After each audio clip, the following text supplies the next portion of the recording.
سندھ کی پہلی فوجی عدالت 19ویں صدی میں 1839 میں جب سندھ میں پہلی فوجی عدالت قائم کی گئی اور پہلے شخص کو سزائے موت کا حکم سنایا گیا۔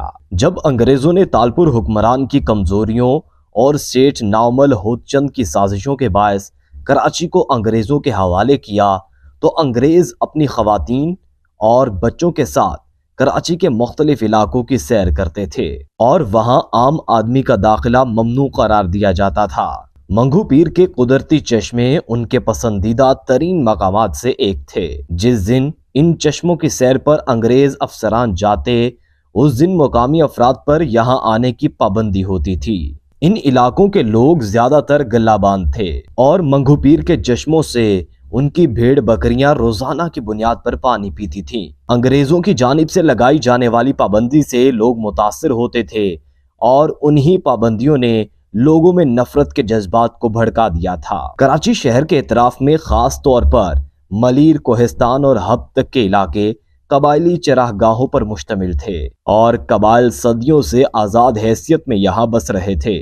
انگریزوں کے آنے سے ان میں احساس پیدا ہوا کہ ان کی آزادی سلب ہو چکی تھی اور وہ اپنی سرزمین کو غیروں کے ہاتھوں جاتا دیکھ کر انتہائی غم و غصے میں تھے، لیکن ان کے پاس جدید اسلحہ اور فوجی طاقت نہ تھی۔ اس لیے انہوں نے چھاپا مار کارروائیوں کا راستہ اختیار کیا جس نے کئی ماہ تک انگریز سرکار کے لیے مشکلات پیدا کیے رکھیں۔ ایک روز شام کو 5 بجے کیپٹن الیگزینڈر ہینڈ گھوڑے پر سوار ہو کر اپنی اہلیہ میٹلڈا واٹسن کے ساتھ سواری کے لیے منگو پیر کی پہاڑیوں کی طرف نکل گئے۔ آگے جا کر اپنے سپاہیوں کو رکنے کا کہہ کر خود اہلیہ کے ساتھ آگے نکل گئے۔ کافی دیر ہو گئی مگر واپس نہیں آئے۔ مقامی سپاہیوں نے بہت ڈھونڈا مگر نہیں ملے تو سپاہیوں نے چھاؤنی میں خبر دے دی۔ شام کے 7 بج گئے لیکن کیپٹن چھاؤنی واپس نہیں لوٹے۔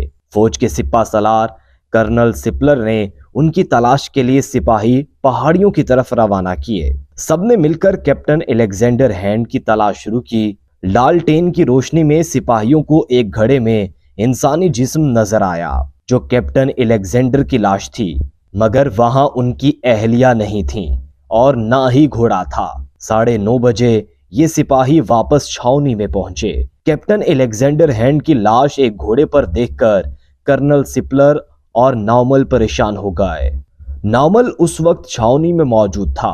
سپاہیوں نے بتایا کہ کیپٹن کی لاش ایک گھڑے میں موجود تھی اور انہیں بے دردی سے قتل کیا گیا ہے۔ ان کے گھوڑے اور اہلیہ کا کوئی سراغ نہیں مل سکا۔ سیٹھ ناؤمل نے کرنل سپلر کو چند سپاہی اور چند کھوجیوں کو لانے کا کہا کہ پیروں کے نشانات سے قاتل کا پتہ لگاؤ۔ ناؤمل نے انہیں کہا کہ جب تک تم واپس نہیں آؤ گے اس وقت تک میں چھاؤنی سے باہر نہیں نکلوں گا۔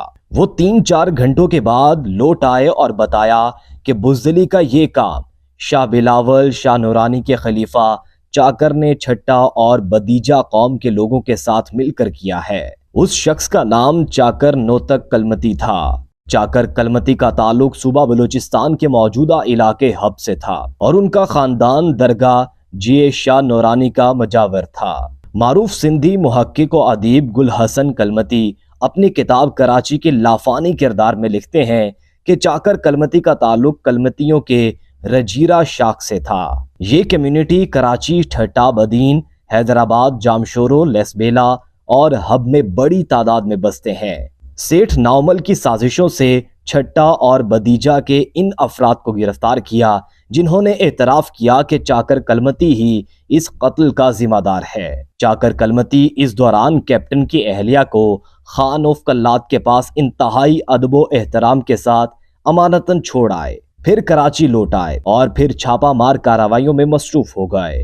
یہ ایک لمبی کہانی ہے کہ کس طرح سیٹھ ناؤمل اور انگریزوں نے سازشیں رچیں۔ بہرحال مخبروں کی مدد سے چاکر نوتک کلمتی کو حب کے چچڑی نامی پہاڑی سے گرفتار کیا گیا۔ اس وقت سندھ میں پہلی فوجی عدالت قائم کی گئی۔